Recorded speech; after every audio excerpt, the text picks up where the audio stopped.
Each year, whether I was a bright-eyed and bushy-tailed freshman or a burnout junior working on my U.S. history paper, I always enjoyed senior stages.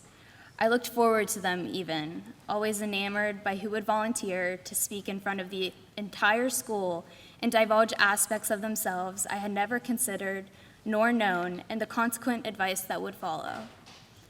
I usually walked away with a sense of defeat, though, always wondering when that eureka moment would come for me. For years, it seemed as though every student who stepped up to this very microphone I'm speaking into today truly had that full circle moment and were able to walk away from their Shady Side experience with a sense of accomplishment and closure, detailing just how they were able to successfully conquer their obstacles while a student. Well, here I am today in front of all of you to say that it's okay to not have that full circle moment. It's okay to graduate without feeling like you truly mastered the game of the academy. Because while I stand here today as what some might consider a success, with a strong academic record and a full resume of accomplishments backing me, I'm really here to acknowledge that my journey here at Shady Side is incomplete, and I still may not fully understand who I am as not just a student here at Shady Side, but also as a human being. My name is Maura, and this is my senior sage.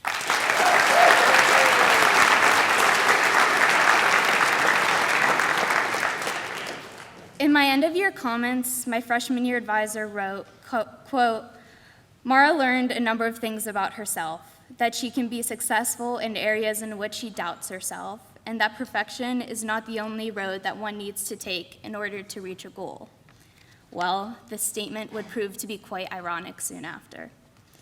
The following year, I got my first bad grade ever. I got a C on a math test and was shattered as a result. This singular grade had monumental, widespread consequences in both my academic and personal life, and my mental health wavered because of it.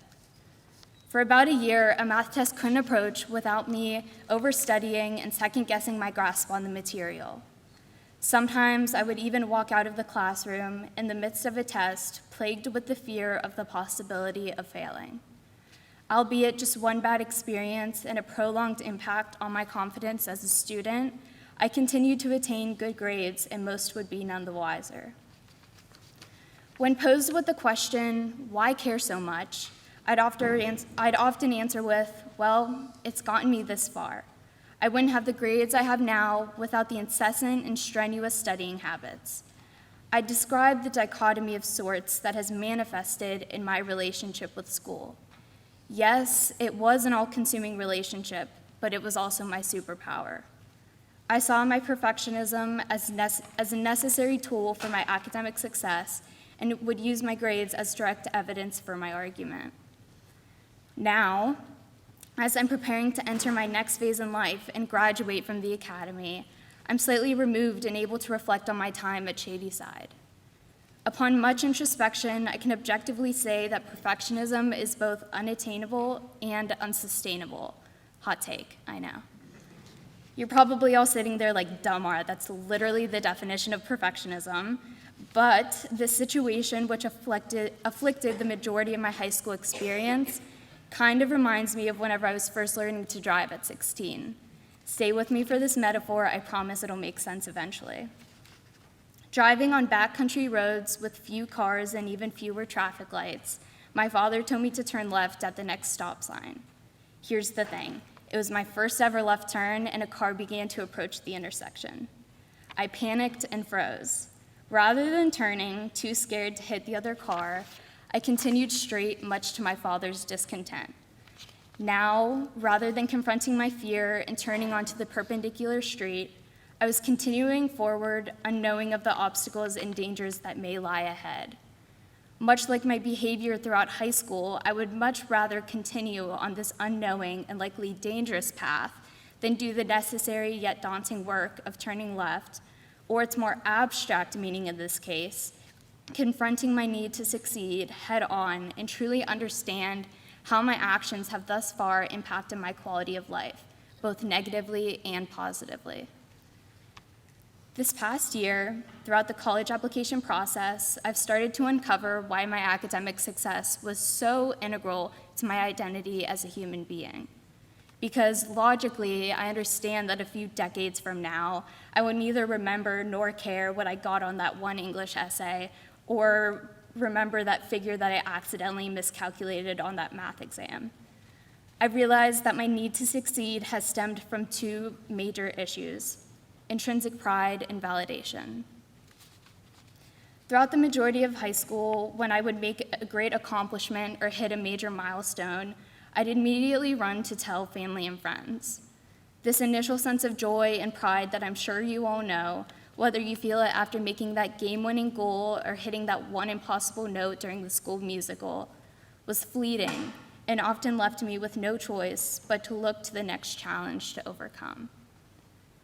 You see, it's hard to feel a true, long-lasting, and impactful sense of accomplishment when you seek your validation from outside sources who are more than likely unable to provide you with the affirmation you seek. I see now that my grades and need to be the perfect student was an act of defiance of sorts, a way to prove to my peers, both here and back home, that I am a smart, capable, and worthy person. I know it sounds intense, but it's the truth. Too many of my actions were fueled by the need to validate my position as a student here at the Academy. I saw my academic standing as a quantifiable measure of my belonging in a community so much unlike the one I grew up in. Socially, I at times felt isolated, but by getting good grades, I could always feel a sense of belonging and validation. Throughout the first half of my time at Shady Side, to say there was a chip on my shoulder would be an understatement. I thought I knew the ins and outs of everyone and everything. I thought I could understand the true intentions of others, and often guarded myself from what I perceived to be danger. I used my grades and extracurriculars as an armor of sorts, a means to both substantiate and protect my opinions of those around me. I thought I was playing the long game, treating Shady Side as a means to an end for a greater future, and saw my peers as short-sighted and failing to see the true importance of an education. I naively and falsely saw Shady Side as merely a stepping stone to a brighter, more embracive future. And now, I stand here offering my deepest of apologies. I'm sorry for the times I skipped out on lunch on the quad in favor of studying for my Spanish quiz next period. I regret not being in the stands to cheer you all on during your big games, and I wish I had been more vulnerable with you all during my time here at Shady Side. Because as I look back on my career at Shady Side, not just academically, but also socially, I see how I alienated myself out of an act of self-preservation. I see how I deprived myself of great fun in the need to get that one grade on that one assessment. I stand here to say that I wish I had prioritized differently throughout high school, and more importantly, I am communicating this to all of you to say that it's okay. It's okay to feel this way, to feel as though you maybe didn't treat your time here in the ways you wish you had now. My one piece of advice to the younger students is that it's much harder to tear down boundaries than it is to build them up. Letting down one's guard and being vulnerable with others and to the possibility of failure is necessary to both growth and understanding. Sometimes I look back on all the times I braced myself for hurt, and rather than embracing the duality and obstacles that are characteristic of life, I responded by closing more of myself off.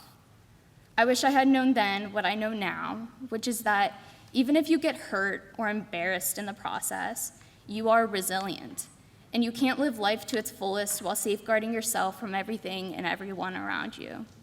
Embrace the imperfection of life. It will make you stronger and appreciate your accomplishments and relationships that much more.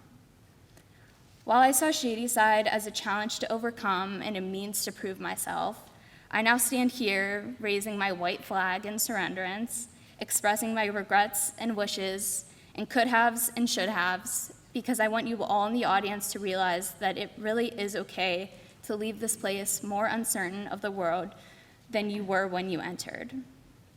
That's the true power of the Academy and what I most value in my time here. Because Shady Side taught me the true importance of thinking critically about both myself and the world around me, I entered this next stage in life with a better sense of who I was, who I am now, and who I can grow to be. I am both grateful and proud that while I'm leaving the academy less certain than when I entered, I'm all the better for it. And plus, who wants to peak in high school anyways? Thank you.